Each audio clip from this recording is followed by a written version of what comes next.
ഹരിശ്രീ ഗണപതയേ നമഃ. അവ്യക്തമസ്തു. നക്ഷത്രജാലത്തിലേക്ക് പ്രിയപ്പെട്ടവരെ സ്വാഗതം ചെയ്യുന്നു.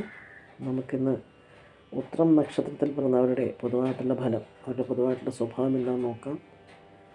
അതിനു മുമ്പായി ഒരു കാര്യം പറയട്ടെ. നിങ്ങൾ ആദ്യമായിട്ടാണ് ഈ ചാനൽ കാണുന്നതെങ്കിൽ സബ്സ്ക്രൈബ് ചെയ്യാൻ മറക്കാതിരിക്കുക. തൊട്ടടുത്തുള്ള ബെൽ ബട്ടൺ കൂടി അമർത്തുക.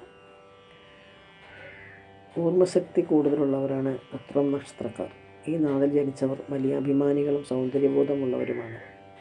ശുദ്ധഹൃദയമുള്ളവരാണെങ്കിലും ഈ നാളുകാർ ക്ഷിപ്രകോപികളായിരിക്കും. ക്ഷമിക്കാനും സഹിക്കാനും ഈ നാളുകാർക്ക് പ്രയാസമാണ്. കോപമുണ്ടായാൽ വീണ്ടുവിചാരമില്ലാതെ പ്രവർത്തിക്കുന്നവരാണ് ഉത്രം നക്ഷത്രത്തിൽ ജനിച്ച് അധികം പേരും. ദയയും സൗമ്യതയും പ്രകടിപ്പിക്കും. ധൈര്യവും സൗന്ദര്യവും ഉണ്ടാവും അവർക്ക്. മറ്റുള്ളവർ വിമർശിക്കുന്നത് ഇഷ്ടപ്പെടില്ല. അന്യരെ സഹായിക്കും. സംശയം പിടിപെട്ടാൽ അലസരാകും. എനിക്കിഷ്ടപ്പെടാത്ത ചുറ്റുപാടിൽ നിന്ന് വേഗം രക്ഷപ്പെട്ടു പോകും. കുടുംബഭാരം നേരത്തെ തന്നെ ചുമലിലേറ്റും. എല്ലാ കാര്യങ്ങളും ശുഭാപ്തി വിശ്വാസമുള്ളവരാണ് ഇവർ. ഈ നാളിൽ പിറന്നത്. ഇവരുടെ ജാതകത്തിൽ ശുക്രന് പാപദൃഷ്ടി, പാപയോഗം മുതലായവ ഉണ്ടാകുന്നതുകൊണ്ട് ഒന്നിലധികം വിവാഹങ്ങൾ കഴിക്കാനുള്ള സാധ്യത കാണുന്നു. കലാവാസനയും സൗഹൃദത്വവും ഈ നാളുകാരുടെ കൂടപ്പിറപ്പാണ്. നിസ്വാർത്ഥമതികളും കാപട്യമില്ലാത്തവരുമാണ് ഈ നക്ഷത്രത്തിൽ പിറന്നത്.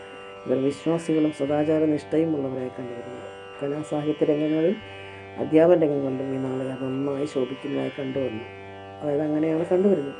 സുഖഭോഗങ്ങൾക്ക് വേണ്ടിയുള്ള പരക്കം പാച്ചിൽ ഉത്രം നക്ഷത്രക്കാരുടെ പ്രത്യേകതയാണ്. 38 വയസ്സിന് ശേഷമായിരിക്കും ഈ നാളുകാർക്ക് നല്ലൊരു സമയം കാണുന്നത്. ഈശ്വരാനുഗ്രഹവും ഭാഗ്യവും കൂടുതലുള്ളവരാണ് ഈ നാളുകാർ. പരിശ്രമശാലികളായ ഈ നാളുകാർക്ക് ഏത് കാര്യത്തിൽ നേട്ടമാണ് ഉണ്ടാകുന്നത്.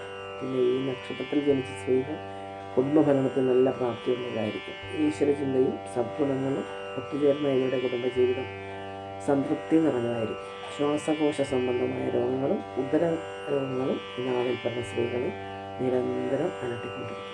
അപ്പോൾ ഇതൊക്കെയാണ് ഉത്രം നക്ഷത്രത്തിൽ പിറന്ന അവരുടെ ഒരു പൊതുവായിട്ടുള്ള ജാതകഫലവും പൊതുവായിട്ടൊരു സ്വഭാവം. അപ്പോൾ പുതിയൊരു വീഡിയോയുമായി വീണ്ടും കാണുന്നത് വരെ എല്ലാവർക്കും നന്ദി, നമസ്കാരം.